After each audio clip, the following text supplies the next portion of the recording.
Hi, I'm Susan DeGrassi, and I'm the president and COO of Mantis Roofing and Waterproofing.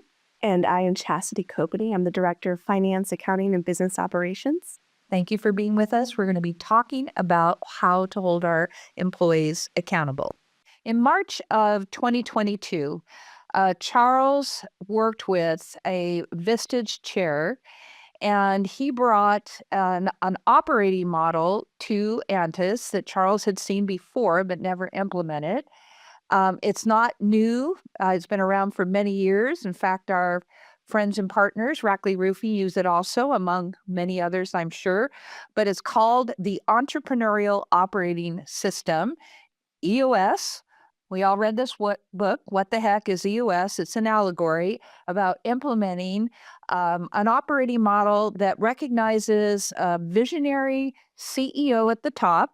That would be Charles, who's also the founder of Antis Roofing, an integrator that reports to that CEO, which turned out to be me after we went through all this process. And then all the business functions report up through that integrator. Along with understanding and learning the model, and there's lots of material on the internet about this, videos, etc. We bought a platform called 90, and 90 uses the EOS model and all the functions it recommends. And so we're going to talk to you a little bit about that because our entire company uh, tracks, runs their meetings, and holds ourselves and others accountable through 90. So, Chastity, you were an early adapter. You really embraced it. You liked it. What is it about 90 and the EOS model that works so well for you and your teams?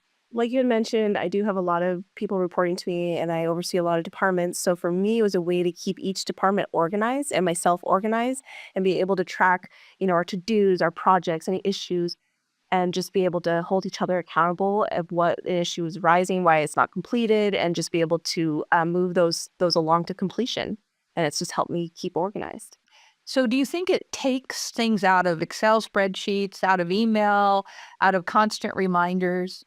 Absolutely. A lot of times, I will be having a collab conversation with a teammate, and often I'll just say, go put it in 90, go put it in 90, because really what 90 is designed to do is kind of sidestep those like those one-off ancillary conversations because it doesn't include the whole team.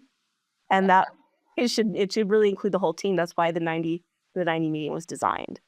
So, tell us about the meetings. And why they function better. What is the process for holding a meeting, and why is it more effective than just having a regular staff meeting? The We have them on the calendar, so it could be a monthly thing, it could be a weekly thing, it could be a biweekly thing, just depending on the needs of the department. But in that meeting, there's a structure already built into it. You follow the structure each meeting. It's designed to kind of just open the conversation. You have a segue, you have headlines, you move on to just look at your to-dos and your issues where you can have a really collaborative conversation with everybody that needs to have input or feedback or understand the issue that we're discussing in the room at the same time. It's designated to be just 90 minutes so that we all know that's the amount of time we have for the meeting and we end it promptly. It's just be respectful of everybody's schedules.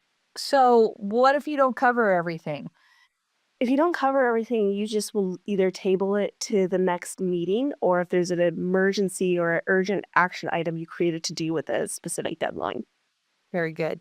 You know what I liked about it is it doesn't stop the hallway conversations, but it doesn't encourage them either, and it always redirects it back to the full group.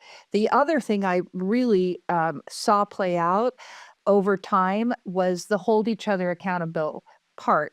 So obviously there's the supervisor and managee relationship that's meant to do that, but there's also the peer group part, both during the meeting and outside of the meeting. So, in the last year, you and I are part of a group where we had a member that's chronically late for everything, but these meetings as well. And the entire group confronted this person live about it.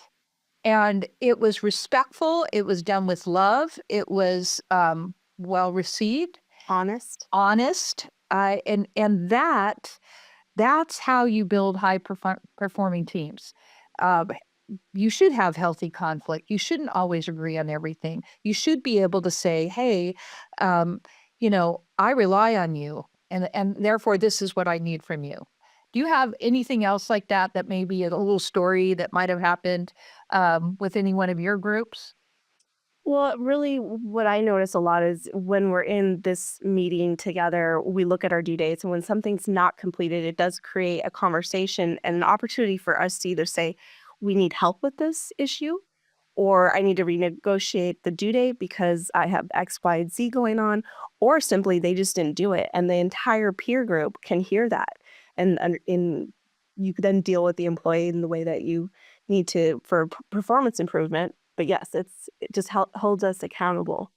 I agree. And as a leadership team, we meet 4 times a year. We could do this more often, actually, but we do a full day offsite where we go through what they call rocks, but they're really large initiatives that you're working on. And maybe it's your revenue targets, maybe it's adding and implementing a new software program, something that's going to take, months to complete. And reset those goals, our immediate goals, our 1-year goals, our 3 and 5-year goals. And we're doing that over and over again so that really the business stays on track, or it shifts based on change conditions, and we make that shift quickly. And there's art the everything's archived in that system. So you can go look back on discussions that were had and decisions that were made to try to understand at that time why was that made or what was discussed. If it comes up again or it's just an archived issue. So I like that aspect too. It's housed all in the same spot where you can always go look at the history. So I encourage everybody to, begin by learning what the heck is EOS and why does it work, and try it for yourself. And if you have any questions, want to see, you have a nifty handout.